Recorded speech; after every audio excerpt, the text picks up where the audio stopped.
Because I think it's a very mean life. At just 34 years old, Donald Trump said he would never want to be president of the United States. He called politics a mean life. And yet, years later, he would become the most powerful man on earth. This rare interview clip shows a young Trump, sharp, honest, and already aware of how broken the system was. Listen carefully. What he says here will surprise you. For some people, the ultimate goal in life has been becoming the President of the United States. Would you like to be the President of the United States? I really don't believe I would, Rona, but I would like to see somebody as the President who could do the job, and there are very capable people in this country. Most people who are capable are not running for office. Most men are frightened of politics today. It is a shame, isn't it? Yes. It is a shame. The most capable people are not necessarily running for political office, and that is a very sad commentary on the country. They had major corporations and they had this and that, but they are not running for political office. Why wouldn't someone like yourself run for political office? You have all the money that you possibly need. You've accomplished a great deal, even though you are only 34. I know there's a lot of things that you possibly can do in the years ahead. Why wouldn't you dedicate yourself to public service? Because I think it's a very mean life. I would love and I would dedicate my life to this country, but I see it as being a mean life, and I also see it as somebody with strong views and somebody with the kind of views that are maybe a little bit unpopular, which may be right, but may be unpopular, wouldn't necessarily have a chance of getting elected against somebody with no great brain but a big smile. And that's a sad commentary for the political process. Television, in a strange way, has ruined that process, hasn't it? It's hurt the process very much. I mean, the Abraham Lincolns of the world. Abraham Lincoln would probably not be electable today because of television. He was not a handsome man, and he did not smile. Most people understand that in order to make progress, you have to do things which aren't necessarily going to make you the most popular boy on the block. And that's what we did. In that case, we had a decision to make, and we had to make a decision. Is that something you learned all by yourself, or was it instilled in you by your father or your grandparents or anyone? I think maybe it's something that was instilled, and maybe it's something that you've learned through a little bit of trial and error over the years. I think this country maybe is a good example. I just don't feel the country is going forward in the proper direction. We could have made quick decisions, and we would have been a lot better off than the way we've been sitting around over the last couple of years and just watching everybody else do everything, and we just sit back and take everybody's abuse.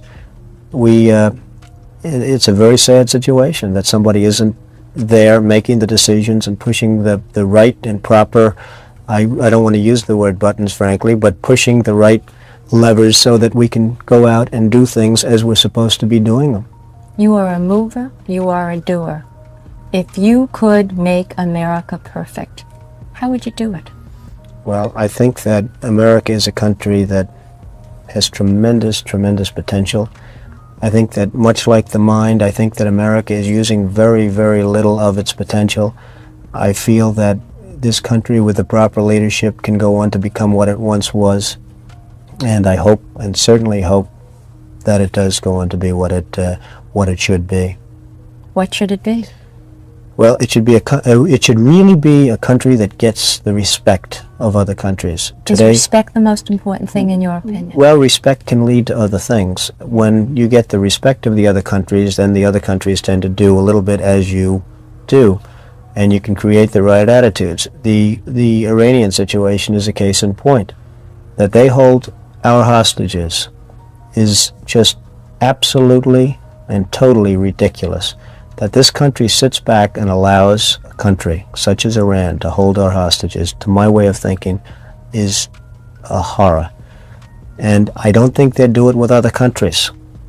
I honestly don't think they'd do it with other countries. Obviously, you're advocating that we should have gone in there with troops, etc., and brought our boys out. I absolutely feel that, yes. I don't think there's any question, and there's no question in my mind. I think right now would be an oil-rich nation, and I believe that we should have done it, and I'm very disappointed that we didn't do it, and I don't think anybody would have held us in abeyance. I don't think anybody would have been angry with us, and we had every right to do it at the time. I think we've lost the opportunity. Donald, would you have wanted to be one of those men to have gone to Iran, and taken those fellows out? No, I wouldn't have wanted to be, but I would have done it. Would you? Absolutely. If I were the age If I were in the military. There were a lot of those fellas who went for that aborted coup who were 34 years old Yeah. and older. They were your age. That's right. If you were called upon, would you? I know it's easy to say, yes, of course I would go. But if the phone rang right now and The answer someone is- from the Selective Service had said, Donald, we're taking every young man 34 years of age, we're sending him to war, would you go to war? No, I don't see a war. You see, the war is this is not a Vietnam situation, fortunately. The war, in fact, with Iraq. There is a war waging Yes. there right now. Oh, yes, there is a war, and it's a war where nobody has any tanks, has any guns. It's a war where everyone's standing around. That would have been the easiest victory we would have ever won, in my opinion. When I look at television, I see men being shot up, legs being blown off. You're talking about two non-existent armies. I mean, Iran has an army composed of American equipment without parts and without anything else, and Iraq has a very weak army, and they're just really fighting each other. I mean, it's almost hand-to-hand combat. If you see now, they've run out. It's a sad situation, Rona, but it's a situation which ultimately is going to get much worse. That little sparkle of war, that little sparkle is going to lead, in my opinion, to a much greater conflict, and I think that's very unfortunate. And I think a lot of it has to do with this country and the fact that this country is not more involved in terms of setting policy in that area. Do you think perhaps that the oil industry is responsible for this, as the late Shah once implied? Well, I wouldn't want to criticize the oil industry because I wouldn't know enough about it, but I can tell you that I think this country is responsible for that war by its own weaknesses. I don't think you'd have this war if they, again using the other word, if we were respected, properly respected as a country and as a people and as a nation. I don't think that you would have the war going on right now between Iran and Iraq. I don't think that Iran would have our hostages for 10 minutes. If they respected this country, I don't believe they would have our hostages for 10 minutes. If you're passionate about raw, historical interviews and political insight, don't forget to hit the subscribe button and turn on notifications so you never miss the next exclusive moment.